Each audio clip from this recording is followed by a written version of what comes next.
Great Thursday. Welcome to the Healing American Narratives podcast. I'm your host, King. I'm joined by my co-host, Reggie, and we're coming at you live today, Thursday instead of Wednesday, our normal scheduled day. And so with that being said, Reggie, what's your spiritual energy number today? It's a 10. Things are looking good. I could say it's an 8 or a 9 because my camera won't zoom to where I usually like it.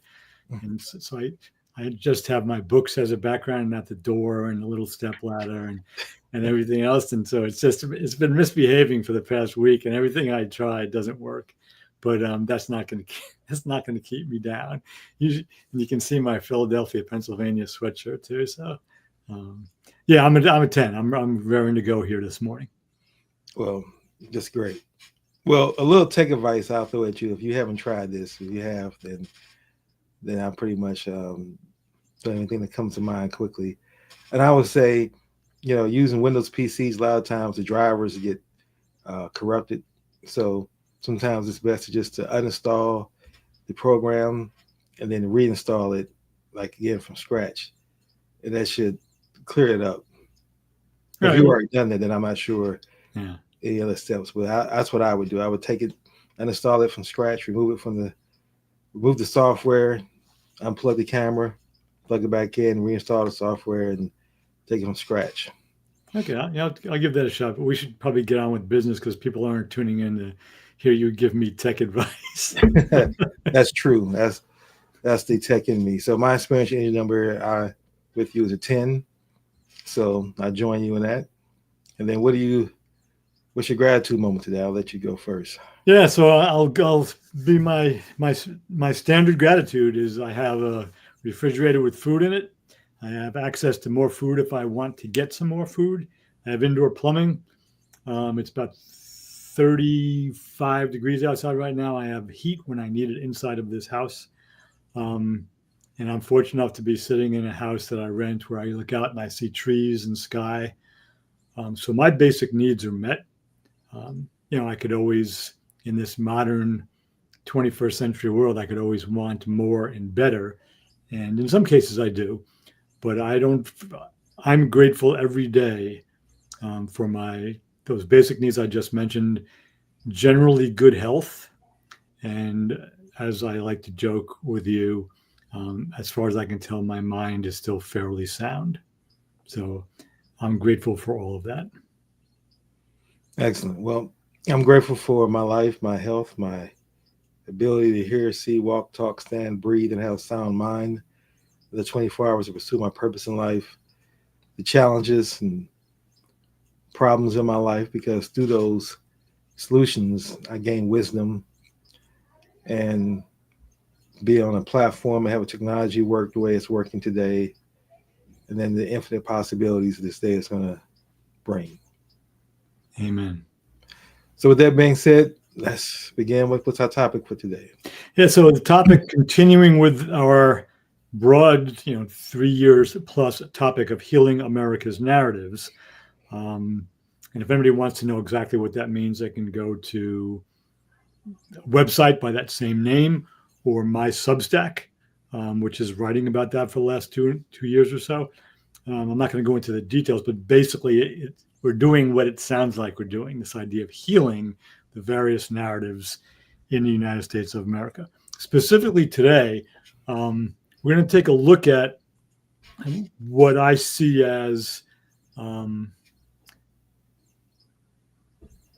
distraction from what's happening to and in the country and to the citizens of this country, the distraction provided by the Jeffrey Epstein files, case, relationship with Trump, however you want to say that. And more specifically, a lot of the news commentators news commentators, not so much reporters, but a lot of the news commentators for the better part of a year now have been referring to all the different things that the Trump administration is doing, and not quite a year with the administration itself, but Donald Trump and his followers, to distract from the Epstein files, because they don't want to know if he's connected to Jeffrey Epstein, if he did anything wrong with regard to the the pedophile case that Epstein and his girlfriend were convicted of. And I think that's important. I mean, I'm not in any way diminishing the victims of Jeffrey Epstein or anyone who was involved with him. I mean, that case was prosecuted. He was found guilty. He went to prison, and he died in prison. But what's in those files, whatever it is, it might embarrass some people. It might actually put some people on the spot because they did wrong things rather than just know who Jeffrey Epstein is. That case is distracting from the ongoing daily dismantling of democratic process in the United States of America. It's a sensational case. It's salacious. It involves sex. It involves bringing down rich people. So that's a really attractive thing to the majority of Americans on both sides of the political aisle. But I'm going to just quickly go down a list of some of the things that aren't front and center, that are ongoing in this country and have been ongoing. I'll just say for the last 10 months, since that's how long the administration has been in office. But here are some of the things that don't make it above the fold, as we used to say, don't make it into the headlines. The $1 million plus gifts and agreements and access given by major CEOs and major corporations that began with the gifts from Apple and Google and Meta and Tesla and Amazon and X and others who were featured prominently at the inauguration. The firing, and this is still the case. There were 17 inspectors general, those charged, those nonpartisan people charged with making sure the government is playing within the rules, financially and otherwise. That was done, the executive orders came up on that within the first, 5 days of the administration. Those inspectors general are still gone. The spreading and of both this and misinformation and the taking down of basic science from federal government websites. Making a fictional case that Christopher Krebs, who was appointed by Trump in his first term, who was a director of the cybersecurity agency, who basically said with other people in the Trump administration that the 2020 election was the most secure in American history, and Trump put out a memorandum to investigate Christopher Krebs, fired him, and is investigating him because of telling the truth. The dismantling of various U.S. agencies. I'm just going to mention USAID, USAID, which was the primary soft power of the United States federal government, helping people in countries that couldn't afford to help their own citizens. Millions of people are suffering right now because that program is done.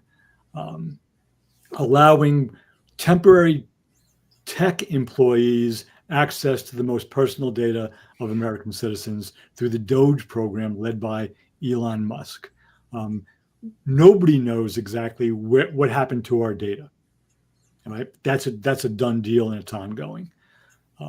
Laying off several 100,000 federal workers, which means that the most qualified people, these are the civil servants who stay on from president to president. They're not political appointees. He got rid of lots of them, sometimes illegally. I can name some people who have gotten to replace them. I'm not going to do that right now. I'm shaking down universities, law firms, and media companies because they've done things that the president doesn't like. Detaining and arresting and sometimes even deporting U.S. citizens, documented immigrants, and the alleged target, undocumented immigrants, who the administration consistently refers to as illegal aliens, which sounds like, to quote the mayor of Chicago, a science fiction movie. Illegal aliens are doing something in the country. Using the U.S. military to enact extrajudicial killings of people from South America in boats in the Caribbean Sea and the Atlantic Ocean, without any evidence that they're actually bringing drugs into the United States. We're blowing them out of the water. 21 boats have been blown up, over 80 people killed. it goes on, it goes on, it goes on. And in using what we used to call the Department of Justice under Pam Bondi now, bringing frivolous suits against the president's perceived personal enemies, James Comey, Jack Smith, Letitia James, Adam Schiff, Maureen Comey, James Comey's daughter, and others. Now the courts, many of the courts are kind of holding up, and because they're fighting back against these frivolous suits. All of that, and I'm going to pause here, all of that is ongoing while people lick their lips and salivate to find out who's in the Jeffrey Epstein files and who might be indicted because of some sex crime that they committed, as opposed to just being stupid enough or ignorant enough at the time to hang out with a rich guy, which is what Jeffrey Epstein was before everybody found out he was a pedophile. To bring that full circle, there's a model for somebody who was foolish enough to be in the Jeffrey Epstein files in terms of how to respond to being found out. And that's Lawrence Summers, former president of Harvard, former advisor in the Obama administration on national international finance. And he's basically stepped down from his public appearances. He stopped teaching at Harvard. He's acknowledged that he's, shouldn't have been a confidant or an email correspondent of Jeffrey Epstein. There's no evidence he did anything wrong, but he's taking responsibility for appearing in those files. Donald Trump is mocking him. I mean, Donald Trump is seen with his arm around Jeffrey Epstein. So this sensationalism is going on. The files are all going to be released a little bit at a time, probably by Pam Bondi, because I'm not convinced they're going to release all of the files, and they're going to redact anything that has anything to do with Trump because they protect Trump all the time. So I don't trust that everything that's in there is going to be released. But all of that said, all of it is a distraction from what's going on in this country with the federal government, what's going to happen to millions of people on January 1st when their health insurance rates go skyrocketing, and other people who are suffering because of the shutdown and which is ended now. So it's a measure of what we think as people, as American citizens, think is important.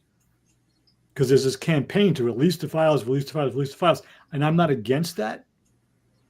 But again, this administration is going to continue to dismantle the democratic process in this country through 2028. Maybe something will change in the midterms if one or both of the houses, are won by Democrats. But that's the thing we need to watch happening, because if you have kids or grandkids and you want them to live in a free-ish democracy, you need to pay attention to what's going on right now. So I have a little bit of energy around this morning. And last thing, none of what I just said is in any way dismissing or trying to minimize the crimes that Jeffrey Epstein and Ghislaine Maxwell committed in sex trafficking. I mean, no way diminishing that. But that's been prosecuted and they've been convicted. And what we're looking at now is this salacious, sensational desire to find out who is in these files and what they may or may not have done. And there are more important things going on in this country right now, and real people are suffering as we're speaking. So I'll shut up. Well, again, I want to thank you for choosing such a timely and necessary topic to talk about. A lot to unpack there. Got a lot of thoughts, so forgive me if I go a little bit longer, because I want to set a context and give my analysis and thoughts about Epstein situation in particular. But let me take it from this initial perspective that I look at. The more I study to become more fully human and really understand that everything is related to, again, this identity process of how we see it and define ourselves. And the identity of whiteness is what's being protected through the system of white supremacy. To me, that's at the crux, and everything else stems from that. It's like I use an analogy of a bowl of Cheerios, and you're sitting there with a bowl and you're sitting there looking at the cereal and the milk, and you're trying with your spoon to point out one of those Cheerios as to say, this is a bad Cheerio. You keep trying to get it, and you can't get it because all the other ones are in the way. And that's how muddy the field that white supremacy has created. So I say all that to say is, yeah, I agree with you that Epstein's situation is definitely a distraction from the things he's doing, but I just think that I don't think the system is broken. I think the system is doing exactly what it's designed to do. And that's are the elements and different structures of how the system responds when you attack white supremacy. And that's what Trump's entire agenda and his platform is about protecting that. Project 2025 is about protecting that and making sure that going forward, because again, whites are losing the majority status. This is how it's going to function in this country. All the ICE raids to me are related to getting rid of brown people out of the country because they were becoming more of adding to the previous minority going to be the majority context. So I say that's what I see. I see it from that perspective, that everything is a distraction because, as you're saying, people are suffering. If I look at my cultural identity and I look at it from a context of, again, being Black, this is normal. This is not now it's normal. It's what's different is that other people are feeling the injustice of this country.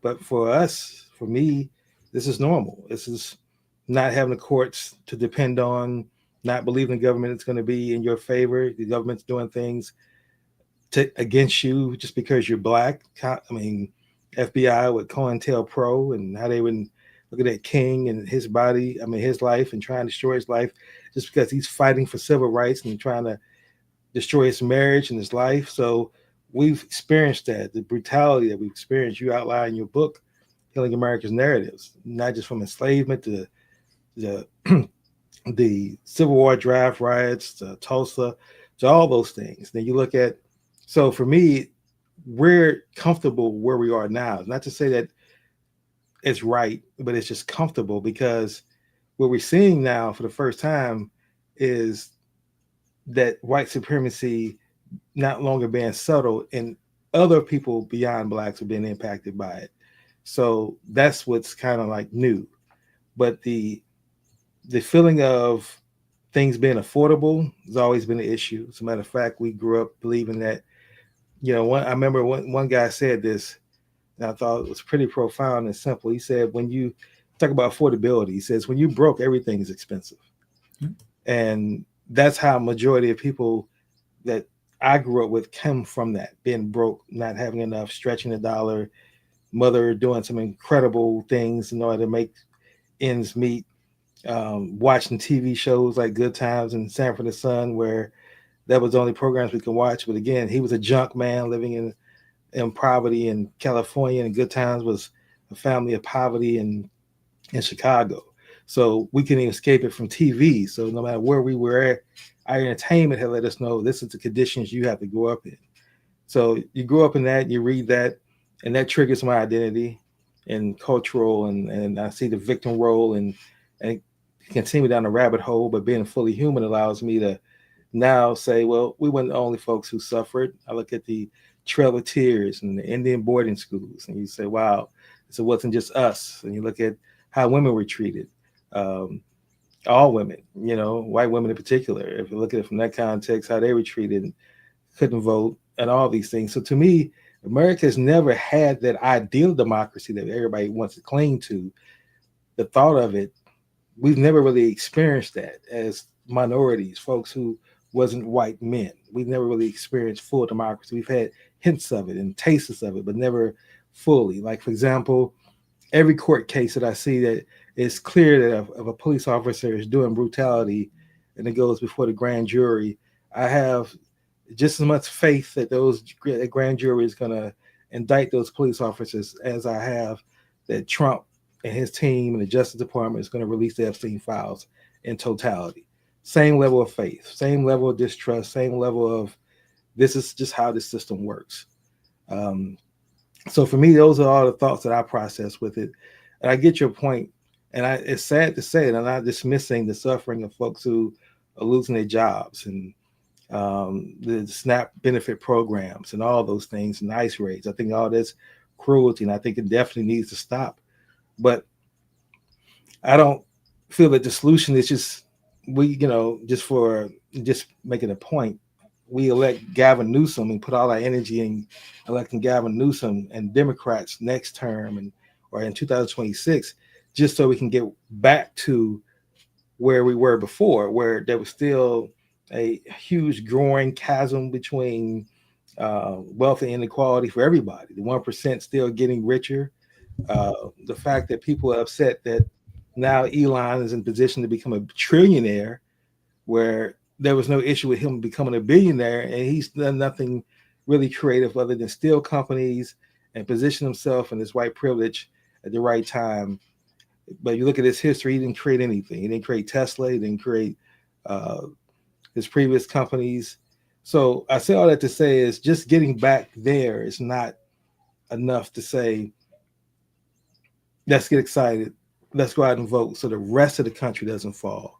It's like, to me, America, the experiment that America is coming to um, a crashing in unless people really truly change their ways. We can no longer just have it where only certain people benefit and other people have to just survive uncomfortably with the uncertainty of whether your life is going to be taken at any given time. And if it is taken, I mean, again, people don't really take this in consideration, but imagine if you could not call the police, what that would look like. And if you did call the police, you putting your life in risk because you may even get killed by those same police because they come there with their biases and things about who you are and those things. And I can't walk down the street with hoods on my head because all these things that I have to try to navigate the waters of in America because how others want to define me as a black man, then and then seeing this is why I say for me, and my last point, I want to kind of bring it to a close in this point,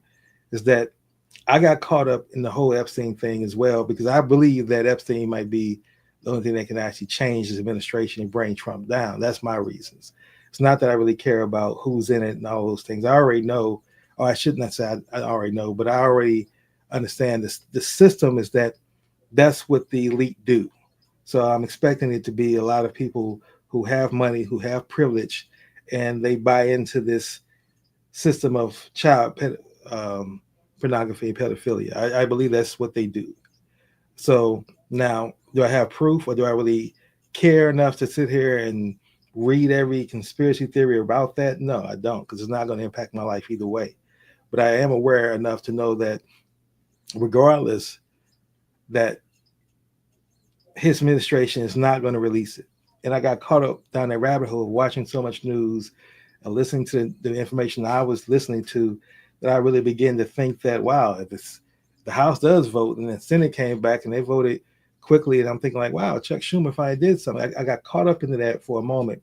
Then I really began to start thinking after letting those initial emotions go that no, that's not going to get released. If it does get released, Trump's only thing was he immediately said, we're going to investigate the Democrats. That was his strategy, to block it that way. So he told the Republicans, go ahead and vote for it. So that way it doesn't look like you're holding things up. But we're not going to release anything because we're going to say it's under investigation. And I do believe that if they finally do release something, he's going to release something that has not only redacted him as being in the Epstein files, which we know he's in there, but any Republican as well. So it's just going to be nothing but black marks and the Democrats that have done it. And that's how it's going to be used. So the question becomes, it's like playing chess. If we know that that's what the outcome is going to be, what are we going to do about that as a country? And see, that's where my faith has gotten to the point where I no longer think we're going to rise up and do something about it. We're going to talk about it. We're going to debate it, and we're going to just watch it unfold and watch it happen. And then things will get even more uncomfortable going forward. So that's kind of my long initial take, but that's where I am with everything right now. Yeah, so a lot there, and I'll just go back to one of the things that you and I have been discussing for 3 years now. because I think it's the foundational. I mean, I agree with basically. I think I have.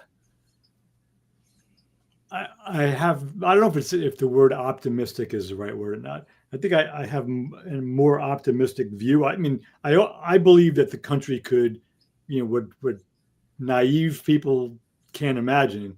It's really possible that the country that, with all of its imperfections, with all of the racism, the sexism, with all the things that we grew up with, we grew up with it in different ways, obviously, black man and a Italian American guy.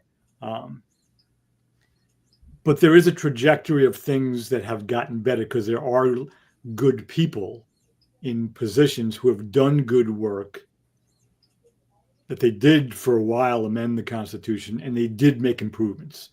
Now, it's nowhere near where it could be, so I agree with you there. And I don't get caught up in the news. Like I look at headlines 3 or 4 different places. I get the general gist. I'm not going to read every detail and every opinion on whether Pam Bondi is going to release everything at once, and if she's going to. I don't trust it. I mean, I can't trust her. Look at what she's done already. It's like there's no trust there. But the thing that's important to me is this developmental thing. There are increasingly more people in police departments, in the court system, in Congress even. The ones in Congress don't have a lot of power right now because they're in the minority, but they're these younger congressional members, and especially those who have served in the military. This guy Jason Crow comes to mind, and others. But they're increasingly more likely to experience and be in the world and do their work from an all of us perspective. So again, just a quick review for people that might be new to this. Our developmental shorthand is there's a me-centric perspective where everything is just about me. Donald Trump is the poster boy for that. He's not the only one, but he doesn't do anything for the benefit of anyone else, not even for his own family. They may benefit from what he does, but he does it for self-aggrandizement. He's me-centric. I'm not going to give the whole background. I don't know where that comes from. Graduation from that is to an us-centric or a group-centric perspective. Political parties, when they were kind of healthy, Democrat versus Republican. That's an us-centric view. There's lots of examples. The vast majority of people on the planet live in an us-centric worldview. My group and that group. It can be healthy when it's my group and that group. It's unhealthy when it's my group against that group. Right now, America is a vastly polarized us versus them nation, both within the country and America opposed to other countries. But more to the point, I see in more and more people, they're not in the highest levels of power right now, but they're whether they're police officers, whether they're attorneys, whether they're people in Congress, whether they're people like you and me, who really do embrace that idea that all humans have dignity, that the goal is to grow into becoming a more fully human being. And that gives me hope. I mean, because I look at the ICE agents. I mean, and this is where, and you've said this in other words as well. Race is a construct. In fact, your own writing recently and on your Substack around that. But I'm looking at the ICE agents. I mean, there are white, black, and brown ICE agents taking down citizens. In other words, ICE is a bunch of guys. Some of them maybe got recruited and got the $50,000 bonus for recruiting because they needed a job. They were big and strong. They don't mind pushing people around. And they have all shades of skin pigmentation, come from all different ethnicities. And they're taking down mostly brown people. That's what ICE is doing right now. So the race and color thing is there for sure. And there are many people who see the world that way. Again, that's where your recent writing is, I think, really important and really clear on that. But there are more and more people across, I'm not going to say the political spectrum because nowadays that's not true, but across gender, orientation, race, ethnicity, who are seeing the value of we're all in this together. We are all human beings and we all deserve equal rights. And the reason it's so hard, and you spoke to this, I mean, I would go beyond just white, not just white supremacy, but white supremacy is one example of the patriarchy. And in it, beyond just the white, it's wealthy white supremacy. Because it's about being wealthy, it's about being white. But as we can see from some of the tech giants who are not white, once they get to the upper echelons of elitism and billionaire status, they do not have an all of us perspective. It's them trying to win in the tech game and make as much money and get their name out there as much as possible. Some do that more than others. Some, I think, would prefer not being in the public eye and just make their money and get their power. But some do that. And it's foundational is this developmental worldview. As long as enough people experience the world as us versus them, whoever their us is, whoever their them is, the white supremacy is going to continue, the patriarchy will continue, and the wealth disparity will continue to grow. And Dr. King said decades ago, he says, when the next, and this is a paraphrasing, but when the next revolution comes, it's not going to be white versus black. It's going to be poor versus rich. And again, he said it better than I just said it. But so again, I'm not disagreeing with anything you said, but I go looking for, I mean, the vast majority of encounters of, and I'm going to go back to this because I know a bunch of cops. I mean, you have police officers in your family. The vast majority, it's in the vicinity of 98 to 99%. The vast majority of police officers, they do their 20 years, they never unholster their weapons. The vast majority of them never have moments of violence. We only see when they fuck up, the violent guys, the ones who want to hurt people. Those are the ones, we don't get news about. There was an encounter of, a state trooper pulled over a guy on a motorcycle. The motorcyclist was black. The motorcyclist was white. The trooper was black. And the trooper just gave him this, said, here's what you just did. It was one of those guys that were weaving in and out of the 3 lanes of traffic and going between the lanes. And, here's the danger you created. Here's what could have happened. And the kid on the bike was just, I'm sorry, sir. I'm sorry, sir. I'm sorry, sir. And the officer basically said, I'm a good guy. I'm not out here trying to bust your chops. So what I'm going to do today, I have your name, I have your registration, I have all your information. I'm going to give you a warning, and I'm going to tell you don't ever drive like that again. And the kid was almost in tears. Right? You got to hunt for something like that. It doesn't make into the newspaper. You maybe find that on social media somewhere. I just want to, convince people, don't get your news from social media. Don't believe everything you see on social media. With AI now, it's getting worse and worse. And trust that there are tens of millions of really good people doing their jobs every day. Have there been horrific acts of violence and undue influence and taking advantage of a position of power? Absolutely. And we hear about them all the time. They're a minority. They're a minority of people. They have to be stopped. They have to be confronted. Maybe we have to, we definitely have to decide to change how we recruit ICE agents. That's for sure. Because they basically put out ads. If you're big and strong and you like violence, come and get your job. Even that, the courts are pushing back. This one judge dragged Bovino, who was part of the Border Patrol, not ICE, into court. Basically said, you got to report to me every day because what you're doing is illegal. And how you're doing what you're doing is illegal.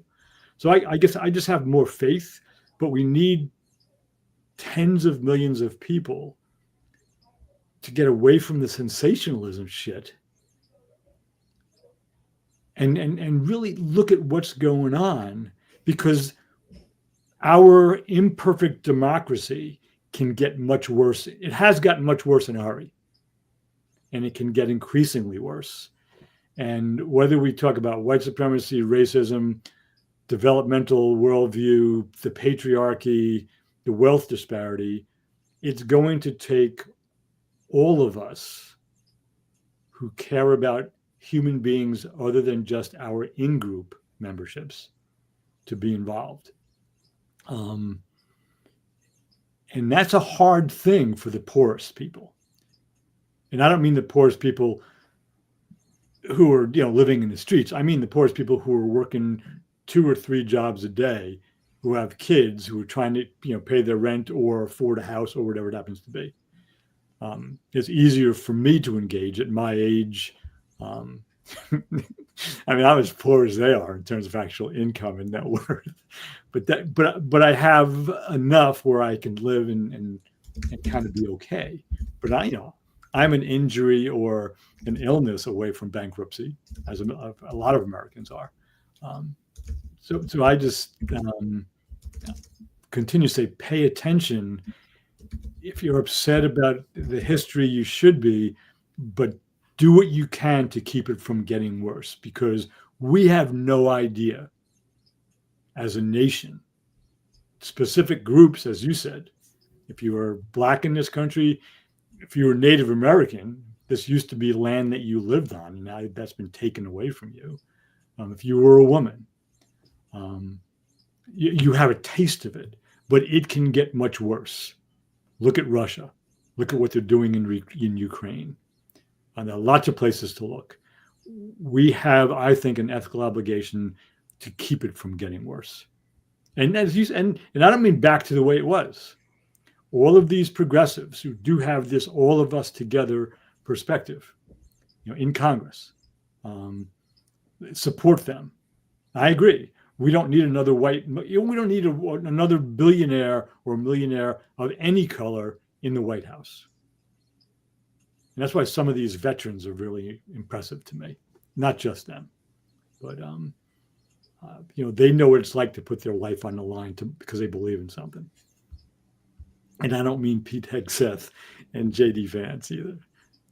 So. Well, let me add some more clarity to my take initially, based on what you're saying, because I just want to make sure I'm clear for folks. When I say white supremacy and white identity, I don't mean white people. And I'm grouping all white people together under that. That's not what I mean by any stretch. What I'm saying is white supremacy as a system and protecting that, and then white identity for people who choose to identify as white and believe because they choose the identity, they have privilege. That's what I'm speaking about specifically, because it's not, again, all white people are bad, all Black people are good. It's not that conversation. And my point, when you have the system being the way that it is, you now see that the way the system is designed to get ahead and be successful in the system, you do things that are in the best interest of white supremacy, regardless of whatever color you are. That if you are willing to do that, then the system will reward you financially for that. And that's what we see. We see folks like Stephen A. Smith, who can get $20 million a year for Disney, and then call Jasmine Crockett saying that she needs to be quiet when she didn't say anything to him at all. But that's in his contract to do that in order to get this money. And again, I don't have any proof, but that's what his behaviors show. Why else would he do it? Why else would he care? She didn't say anything that upset him that much that he's going to use his platform to attack her if there's not a financial incentive for him. And then you see other rappers like 50 Cent calling out Madani and saying that what he's doing is wrong. So it's not just about white people doing things to Black people, and that Black people are not part of this as well. What I'm saying is the system will reward you. If I came out and said that I'm now going to be a Black conservative and I'm going to talk bad about Black people, I'm sure I get profiled on Fox within a month, and I could be a millionaire by the end of the year of 2026. I know I could, because what I know and how I can use my knowledge of history and systems, I can then build my career along that. That would definitely change the tone of our podcast, King. But so my point, I want people to understand that that's when I say white supremacy in the system, that's what I'm referring to. So I'm not saying that it's black and white. And I think that when we get engaged in those conversations about black against white, we're taking away from our creative energy. And that's where I'm going with. I think when we escape the construct, then we can be creative and be the humans that we're fully intended to be. But I think if we keep behaving and working within the construct and within the system and hoping to change a broken system, the system is working the way that it's designed to work. That's the point I'm getting at. And like you said, there are definitely outliers and examples of people being fully human within that, like the cop you referred to that pulled a black woman over. There's been a lot of other cases. Again, just think throughout the history again quickly. I still look at what the Underground Railroad, what that really, if you really look at that from the context of I'm a slave and you're telling me that my freedom is going to come through. I can escape this white people here that I've known to be brutal and cruel. That's my only knowledge of white people. And you're telling me that now that I escape, I can trust these other white people with lights in their window. I can go trust them for my freedom. That's a lot of faith to do that when you've only had one context of white identity here. But those white folks did that. And they sacrificed their lives and they put themselves in great harm just because they were human beings. They saw the blacks they're enslaved, it's not enslaved, but it's human beings. And that's what I'm talking about.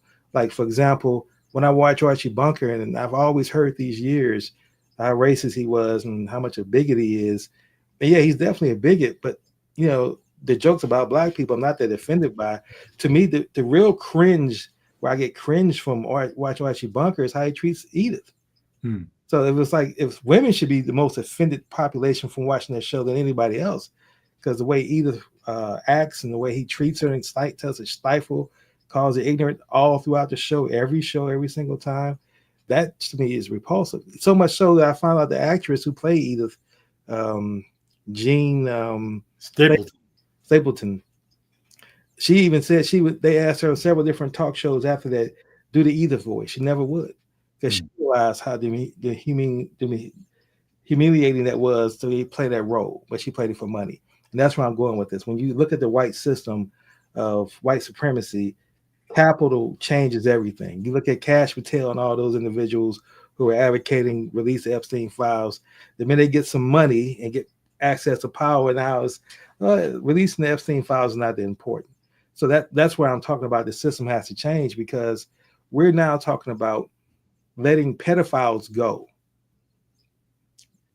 Or continue to let pedophiles. So it even shows that people are willing to compromise their feelings for it. Even protecting children is not as important as it is as generating revenue for yourself if you can.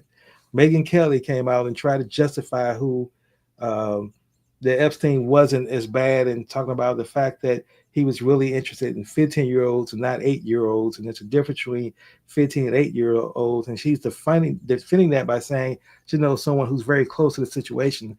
And that's what they told her. And she's not even thinking about the fact even at 15, that's still not legal. And she was talking about barely illegal, and she's using terms like that. And so my point is, that's strictly because she's trying to make money. Here's a minority person defending upper class. And so that's what I mean, that we got to dismantle this system and dissolve it if we're ever going to find peace in this country. We can't just get back to the status quo. I'm not saying you're saying that, but I'm just saying that from my perspective, that's what I feel. And I'm getting to the point I can't even watch anymore. And I'm telling myself, because it's difficult to watch news and not get triggered by your identity. And then go down that rabbit hole of saying, I see the victimization of what's happening to my race. And if it wasn't, like I said, for my reading and studying about being fully human and realizing that others are suffering as well. It's not just black folks. Let me just only see and be empathetic to people who fit my physical description. It's all humans who are suffering I have an issue with. And I don't want anyone to suffer for any reason that's unjust. And I definitely want the 1% to be held accountable, but I don't believe that's ever going to happen, regardless of who's in office.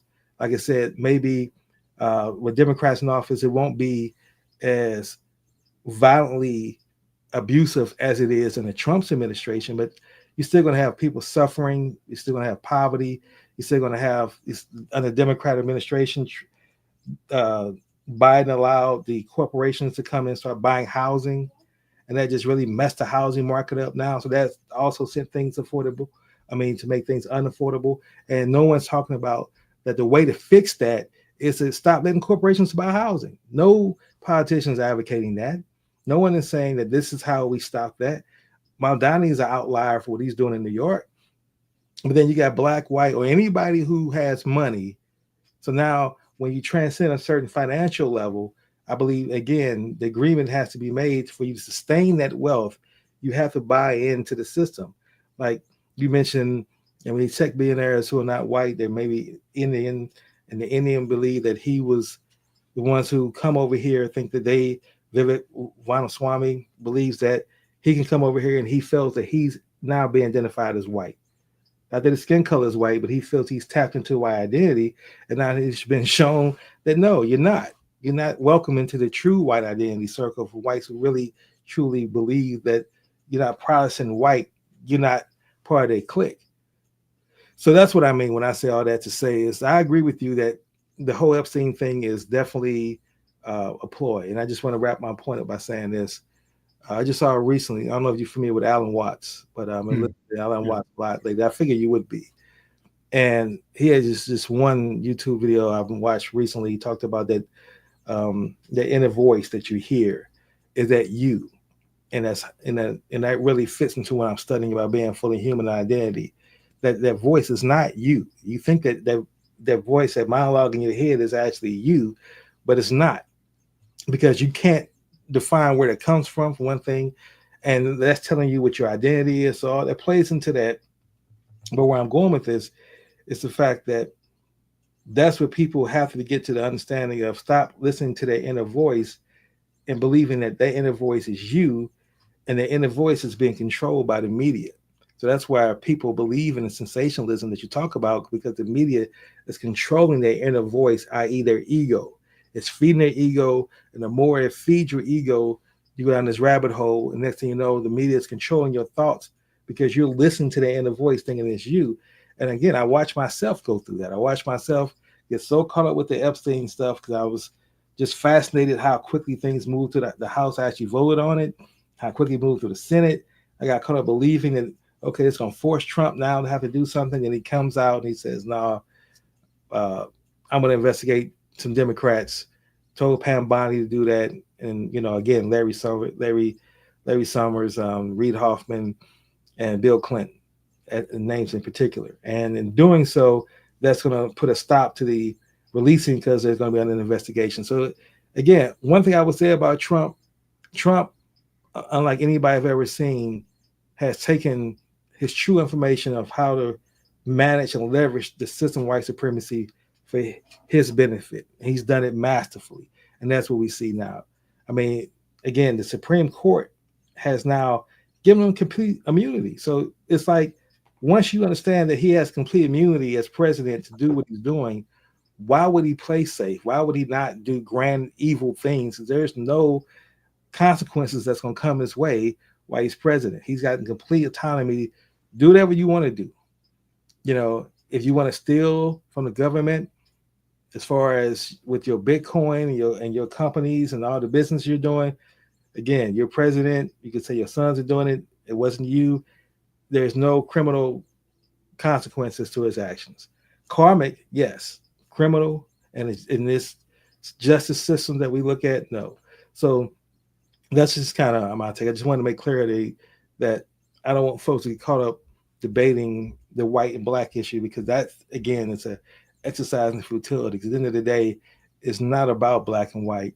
It's about economics. The black and white is just a game they throw out there, like Epstein, like every other diversion, to get people bickering and arguing and being distracted while they take away from the country, and then we continue to get suffering. And they're destroying the middle class more and more every decade. And to me, no one is stopping that. That's the point I was getting at. Yeah, no, I appreciate that. And you were clear when you said it. So I don't know if you can tell while you were talking, a cat made its way into the office space here, and it is trying to get my attention now. So I'm trying to be focused. Um, but back to the idea of the voice inside, my favorite description of that voice that given to us by the, you know, the larger world outside is from Thomas Merton, where he says, before you use the pronoun I or me or mine, be certain that you're really present and it's not the anonymous authority of the collectivity speaking through you. Mm, So the anonymous authority of the collectivity was a great line. I agree. I Yeah, love yeah. So that's Merton, but it's speaking about the same thing. That's from the mid '60s. Um, but yeah, I mean, I think we're we're on the same page with that. And I would just say, let's use this platform because I mentioned earlier that what you wrote about in terms of, the ideas of race and being more fully human and identity. I mean, let people know about your Substack writing, because I think that was really, when I read it, was really clear. Even if you've never heard of any of those arguments before, you laid them out and for me in a really clear way. So you may want to tell people how they can find that, because I had a hard time finding it. Well, I'll put links on a replay, but it's on Substack, and you look for Conscious King, and you'll find it. The title of my Substack series I'm talking about is called The Fully Human Frequency. I talk about the importance of really tapping into our quantum energy and building connections and evaluating people strictly on the energy that you feel from them, not these physical descriptions that are not real. And when you begin to understand through quantum physics that we're all interconnected and through entanglement, and without getting too deep into that, but we all are connected regardless. That's why people see synchronicity. I'm hearing so many different stories of folks that were saying how they met someone who was a complete stranger, had a conversation that eventually ended up leading to years later a connection that can be traced back to that small little engagement they had that was just random. That random encounter. And to me, when you really understand that, there's no random encounters.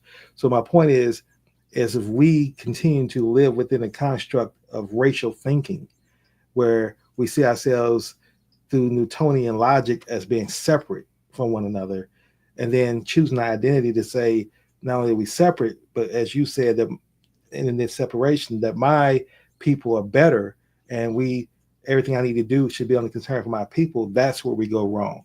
And so what I'm advocating is that people need to see that we all are human beings. And for those who are vibrating at the energy of seeing each other, and I go into Hawkins' energy scale, if you start to vibrate at that level when you see and you love and you want to be creative, that's the people I want to build with. And that's what I'm hoping resonates with my article.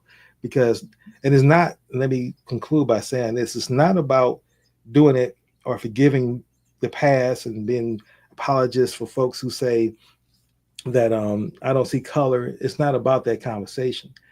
What it is you have to understand that when you buy into the construct and you believe, even for myself, as Black, if I see myself as Black and that's my identity, and then I stand on my pride being tied to that identity, which is not real, I am then at the same time simultaneously stifling my creativity, because I'm always going to be constantly defending the construct of my racial identity within the construct that doesn't exist. So it's literally like waves in the ocean arguing about which wave is better. It's like you're all ocean to us. There is no better wave, right? And that's what I'm advocating through my Fully Human series. But also, let me say this, and thank you for mentioning it. You and what I've learned from my experience with you and what I've been building with you and Kent put me on that path. You put me on the journey of being fully human and I really understand that. And I want to thank you for that, because you turned me on to a lot of books. You turned me on to your own teachings and your writings and your philosophy and how you're living that showed me that there's something down this road of being fully human. I wasn't using those terms prior to meeting you. So you've definitely been a huge influence in my life. And I want to thank you for that. Yeah, you're very welcome. Thank you for saying that. And wow, I've helped one person. I'm really happy now. No, just kidding. Somebody listened. Hey. Well, you definitely planted a seed, and I'm hoping to plant other seeds as well. Yeah, for sure. Well, we reached a part of our show where we want to get to the point where now Reggie gives us some suggestions on how we can continue to all learn from what I've learned from him. And that's the importance of these lessons he's given, is that it has transformed my life where I'm no longer caught in the victimhood of just racial identity and finding pride in that, but being proud to be human and taking in the ancestral spirits of Viktor Frankl, as well as Albert Einstein, is equally as Malcolm X and Harriet Tubman. They're all of my ancestors. I feel their energy. I feel that love for them. And they, to me, were all examples of fully human. So thank you for that. So that's that valuable guidance now, Reggie. Here's how we save the world. So what I'll say is this applies to if you're having a moment with your kids or your dog, or in my case right now, the cat, or with your spouse, or with the landscape of the democracy, you think the country is falling apart, or whatever it happens to be. This is a useful process, but for any practice or process, it has to be done in good faith. You have to really do the work. So the first step is ask yourself and try to find out what's really happening right now. So what's going on with this issue, whatever it is. I'm not going to give examples because it gets too messy. It will take too long. Whatever you're concerned with, find out beyond your habitual way of looking at things, what's really going on, what's really happening right now. Once you have, you're confident that you're doing your work and you have a sense of it, ask something like, whose problem is this? Right? And do that honestly. It might be yours. It might be something that you need to resolve. It might be something you really have no impact on. And that clarity is really important. So whose problem is it? All right. Once you get a sense of that, what needs to be done and by whom? That's the third one. So you have a sense of what's going on. You identified to the best you can whose problem it is. You could be wrong. All right. But you're doing your due diligence. So we'll assume that you're right. All right. What needs to be done and by whom? All right. So that's the third piece. Both of those are important. What would be a good action right now? And who would be the best to do this action? And then the fourth one is, this just brings it back to the person who's doing the practice. And there's different ways to ask this. I'll give you a couple of them. What would be the most skillful action for me to take right now, including doing nothing? What would be the most loving or compassionate act I could do right now, including doing nothing? So there's different ways to ask that last one, but it's the one that implicates the person doing the practice. And sometimes the answer is, just be present. Don't do anything, just be present to it. Just witness it, perhaps. All right. So what's going on? Whose problem is it? What needs to be done by whom? What's my best next move? 4 things. And they're simple to remember, not so easy to do, especially when you're dealing with large scale issues, because no one person is going to change the large scale issues. It's a different kind of difficult if you're dealing with your spouse or your significant other or your dog or your kid or your parent, because that's difficult because it's a one-on-one thing. And those are often the most, difficult and challenging and messy. But it's a kind of fits all approach that can be really useful. Excellent. Gratitude for sharing. Now we reached a section of the show where we want to give flowers and examples of folks who we believe who have been living a fully human life, either in the past or an ancestor or someone currently that we know. And I'll go first, and I will say I want to give my flowers to anybody who is able to still find love and be human and see humanity in others, despite the system of white supremacy and the racial construct. And they still default to love. I want to give flowers. That police officer you mentioned, an example of him. Others who are doing things like that, where you are stepping outside of what the system has told you is your category and how you're supposed to behave, and you will choose love over that. for folks who are doing that as it relates to, again, the conflict that's happening between Israel and Gaza, and not getting offended if someone talks about a country and then saying that's offensive to even talk about a country, where we can talk about every other country, but it's one particular country. Folks who stand up for that, stand up for justice for all, who want to make the world a better place, and then are doing things to make the world a better place, not just hoping, but are taking small actions daily to help make the world a better place. Those are people who I want to lift up, because you are being fully humans that prove to me that humanity is the best identity to be. And we're not perfect. Everyone has their issues. We are all dealing and battling with the noise that's coming into our heads, the trauma from how we were born. But once you realize that you were put here and life itself is the goal, just live, be human, and try to connect to the energy of love as much as possible. Let there be your true north. Then life makes sense. And so for the folks who are doing that, those who I want to lift my flowers up to today. Yeah, beautiful. I love that. So, excuse me, I'm going to go to a guy who's actually in the world of college basketball, I've known of him for probably a decade, but he's currently the head men's basketball coach at Marquette University. His name is Shaka Smart. And there was an article about him in the Athletic, which is a sports news platform, which, New York Times no longer has a sports department. They use this Athletic thing. And they did a profile of him, an interview. And so I'm a St. John's graduate. So I went to graduate St. John's several millennia ago. And so Marquette and St. John's are both in the Big East. And Shaka Smart's teams are always well prepared and well coached. So, even if he has a less talented team, very often they can outcompete more talented teams. So I've seen him as a guy I admire as a basketball coach, but as like an opponent when they play St. John's. And in this interview, again, it's a written thing, it's not an audio. It just depicts his relentless desire for ongoing growth and development personally. He's read The Untethered Soul. I actually have that right here by Michael Singer. He reads Eckhart Tolle. He's read John Kabat-Zinn.